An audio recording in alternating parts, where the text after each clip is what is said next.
மக்களே, இந்த big Boss season start ஆகி கிட்டத்தட்ட 65 நாள் ஆகுது. இந்த 65 நாளில் நிறைய இடங்களில் முத்துக்குமரன் அவர் வந்து அழகாக வந்து பேசியிருப்பார். நிறைய இடங்களில் பார்த்தீங்கன்னா ஃபீலும் வந்து பண்ணியிருப்பார்.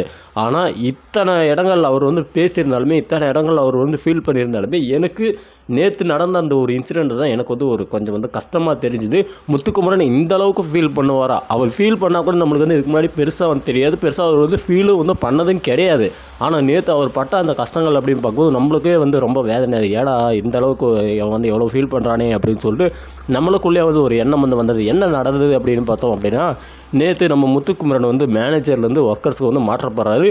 ஸோ மஞ்சரி வந்து பிளான் பண்ணி இந்த பக்கம் வந்து ஒரு ஆளை வந்து அனுப்பணுன்றதுக்காக டக்குன்னு ஃப்ராக்ஷன் ஆஃப் செகண்டில் எடுத்த முடிவு தான். மஞ்சள் இருந்துக்கு முத்துக்குமரன் வந்து அனுப்புகிறோம்னு சொல்லிட்டு வந்து அனுப்பிச்சி விட்டாங்க. ஸோ அவங்க மேனேஜ்மெண்ட் வந்து என்ன நினச்சாங்க அப்படின்னா, இந்த மாதிரி நம்மளுக்கு ஆதரவாக, நம்ம மேனேஜ்மெண்ட்டுக்கு ஆதரவாக முத்துக்குமரன் அந்தாட்ட போனார் அப்படின்னா நம்மளுக்கு வந்து எல்லாம் வந்து சாதகமாக வந்து பண்ணுவார். அதனால் வந்து அந்தாட்டை வந்து தூக்கி போட்டுடலான்னு சொல்லிட்டு மஞ்சரி அவர்கள் வந்து சிறப்பாக வந்து யோசிச்சு தூக்கி வந்து அந்தாட்டை வந்து போடுவாங்க. அந்தாட்ட போனால் நம்ம முத்து வந்து என்ன பண்ணுவார் அப்படின்னா, ஒர்க்கராக வந்து இருக்கார். ஸோ ஒர்க்கருடைய வேலை என்ன அப்படின்னா, சாப்பாடு செய்யணும் அப்படின்னாலும் சரி, இல்லை ரெஸ்ட் ரூம் போகணும் அப்படின்னாலும் சரி, எல்லா இடத்துக்கும் பார்த்தீங்கன்னா அங்கே வந்து சைக்கிள் இருக்கும், அதை வந்து பெடல் பண்ணணும். அதுதான் அவங்களோட வேலையாக இருக்கும். ஸோ அந்த மாதிரி முத்துக்குமரன் அவர்களை வந்து பெடல் பண்ண சொல்கிறாங்க. இவங்க ஃபஸ்ட்டு வந்து பவித்ரா வந்து ரெஸ்ட் ரூம் வந்து போவாங்க. ஸோ அப்படியே ரெஸ்ட் ரூம் வந்து போகும்போது முத்துக்குமரன் வந்து ஒர்க்கர் அப்படின்றனால நீங்கள் வந்து பெடல் பண்ணுங்க அப்படின்னு சொல்லிட்டு போவாங்க. அதுக்கப்புறமா இவங்க பவி முடிச்சிட்ட அப்புறமா ஜாக்லின் வந்து பாத்ரூம் வந்து போவாங்க. ஸோ அந்த நேரத்தில் நம்ம முத்துக்குமரன் அவர் வந்து என்ன பண்ணுவார் அப்படின்னா, பெடலை வந்து பண்ணிகிட்ருப்பார். அவங்களும் வந்து பிக் பாஸ் டீம் வந்து என்ன அப்படின்னா, அவங்க வந்து கையில் போட்டு ரொம்ப அழுத்துனாங்க அப்படின்னா அவங்களுக்கு வந்து கை வலிக்கும். அதனால் வந்து கொஞ்சம் வந்து ஃப்ரீயாக இருக்க மாதிரி நம்ம வந்து டிசைன் பண்ணலாம்னு சொல்லிட்டு ரொம்பவே ஃப்ரீயாக இருக்கிற மாதிரி தான் அவங்களும் வந்து அதை வந்து டிசைன் பண்ணி கொடுத்தாங்க. ஸோ இதை வந்து முத்துக்குமரன் வந்து என்ன பண்ணார் அப்படின்னா, கையில் வேகமாக சுற்றிட்டு கையை வந்து எடுத்துக்கிட்டு அது பாலும் சுற்றிட்டே இருக்கும். ஸோ இந்த மாதிரி வந்து ஃபன்னாக வந்து பண்ணிட்டு இருந்தார். அந்த இடத்துல அருண் வந்து என்ன சொன்னார், அவர் வந்து மேனேஜராக வந்து ஆகிட்டார். ஸோ அப்போ வந்து அருண் வந்து என்ன சொன்னார் அப்படின்னா, இந்த மாதிரி வந்து பண்ணாதீங்க, ஜஸ்ட் வந்து ஒரு கையாச்சும் பிடிச்சிட்டு வந்து ஹோல்டு பண்ணி வச்சுட்டாவது பண்ணுங்க அப்படின்னு சொல்லிட்டு அருண் வந்து சொன்னார். இல்லைங்க, அது சுற்றுதுங்க, இதில் என்னங்க உங்களுக்கு தேவை சுற்றணும்ல, அது எப்படி சுற்றினா என்ன அப்படின்னு சொல்லிட்டு முத்து வந்து பேசினார். அதுக்கப்புறமா இவங்க லீடராக வந்து இருக்காங்க, ஒர்க்கர்ஸ்க்கு எல்லாத்துக்குமே பார்த்தீங்கன்னா டீம் லீடர் மாதிரி ஒருத்தவங்க வந்து இருக்காங்க. அவங்க தான் வந்து அஞ்சிதா. அவங்களும் வந்து சொல்கிறாங்க, நாங்களும் இந்த மாதிரிலாம் தமாஸ்லாம் பண்ணியிருக்கோண்டா, ஆனால் இந்த இடத்துல அந்த மாதிரி வந்து பண்ணாத, நீ அப்பப்போ வந்து என்ன சொல்கிறது, ஒத்த கையில் பண்ணலாம், இல்லை வந்து சுற்றிட்டு விடலாம், ஏதாவது பேட்டரி மாத்திரம் அப்படின்னா அந்த மாதிரி நேரத்தில் கூட நானே கூட வந்து பண்ணியிருக்கேன், இதே மாதிரி பண்ண அப்படின்னா அது வந்து நல்லா இருக்காதுரா அப்படின்னு சொல்லிட்டு பார்த்தீங்கன்னா அஞ்சிதாவும் சொன்னாங்க. அதுக்கப்புறம் அவரும் பார்த்தீங்கன்னா சிரிச்சுக்கினே வந்து அப்பப்போ வந்து பண்ணிகிட்டே இருந்தார். அதுக்கப்புறம் காலெலாம் சுற்றுன்னு சொல்லிட்டு காலெலாம் பெடலில் போட்டு சுற்றின்னு கிடந்தா அப்படி. ஸோ இப்படி இருக்கும்போது என்னாச்சு அப்படின்னா, ஜாக்லின் வந்து ரெஸ்ட் ரூமில் இருக்காங்க, தண்ணியை வந்து கட் பண்ணிடுறாங்க. அதுக்கப்புறமா வந்து பிக் பாஸ் வந்து சொல்கிறாரு, என்ன சொல்கிறார் அப்படின்னா, ஒர்க்கு வந்து சரியாக நடக்காதனால நான் வந்து தண்ணியை வந்து சரியாக வந்து கொடுக்கல, இதுக்கு காரணம் யாருன்னு சொல்லிட்டு நான் உங்களுக்கு வந்து சொல்ல தேவையில்ல, அது யாருன்னு சொல்லிட்டு முத்துக்குமரனே எக்ஸ்பிளைன் பண்ணிடுவாருன்னு சொல்லிட்டு முத்துக்குமரனை வந்து நம்ம பிக் பாஸ் வந்து கோத்து விட்டார். அதுக்கும் முத்துக்குமரன் தான் செஞ்சு தப்பை வந்து உணர்ந்துட்டார்.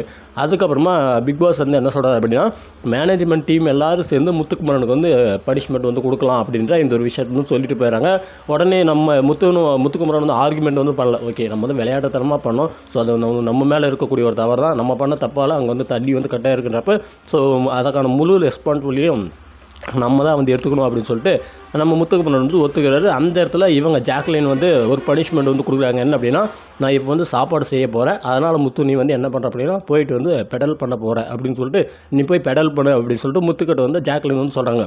அப்படி சொன்ன உடனே தர்ஷிகா வந்து உள்ள வராங்க.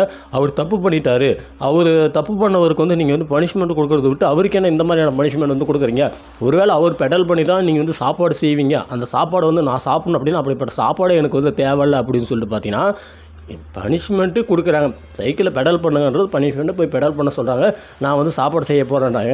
அப்படி செய்கிற சாப்பாடை வந்து சாப்பிட மாட்டாங்களா இவங்க? அந்த வன்மம் வந்து எனக்கு வந்து சுத்தமாக புரியல. அவங்க வந்து ஏன் வந்து இந்த மாதிரி ஒரு சீனை வந்து கிரியேட் பண்ணுறாங்க அப்படின்னு சொல்லி எனக்கு வந்து சுத்தமாக புரியல. இவ்வளோ விஷயங்கள் நடந்திருக்கு, இந்த அளவுக்கு ஒரு சீரியஸான ஒரு விஷயம் நடந்திருக்கு, இவ்வளோ சீரியஸாக நடந்த விஷயத்தை வந்து இவர் வந்து எப்படி வந்து ஃபன்னாக வந்து பண்ணலாம் அப்படின்னு சொல்லிட்டு உடனே தர்ஷிகா பார்த்தீங்கன்னா ஒரு பக்கம் வந்து ஆர்குமெண்ட் வந்து பண்ணுறாங்க. அதுக்கப்புறமா பேசி முடிவாயிட்டு அதுக்கப்புறமா இவர் போயிட்டு நம்ம முத்து போயிட்டு வந்து சைக்கிள் வந்து பெடல் பண்ணுறாரு. ஸோ அப்படி வந்து பெடல் பண்ணும்போது அந்த மனசு வந்து புலம்புறாரு. இப்போ தான் தெரியுது, நம்ம ஒரு பக்கத்தில் இருந்து யோசிச்சோம் அப்படின்னா என்ன நடக்கும், இந்த பக்கம் வந்து பார்த்தா தான் இந்த பக்கம் இருக்கக்கூடிய கஷ்டம் தெரியும். அதே மாதிரி நம்ம கூடயே நல்லா பேசி நின்று உள்ளுக்குள்ளேயே எப்படிப்பட்ட எண்ணங்கள்லாம் வச்சுருக்காங்கன்னு சொல்லிட்டு எனக்கு வந்து இன்றைக்கி தான் தெரியுது. ஸோ நானும் வந்து எல்லா இடங்கள்லையும் வந்து எல்லாத்தையும் வந்து நம்பினேன். இப்போ தெரியுது, இந்த பாடம் வந்து எனக்கு வந்து புதிய பாடம் தான்.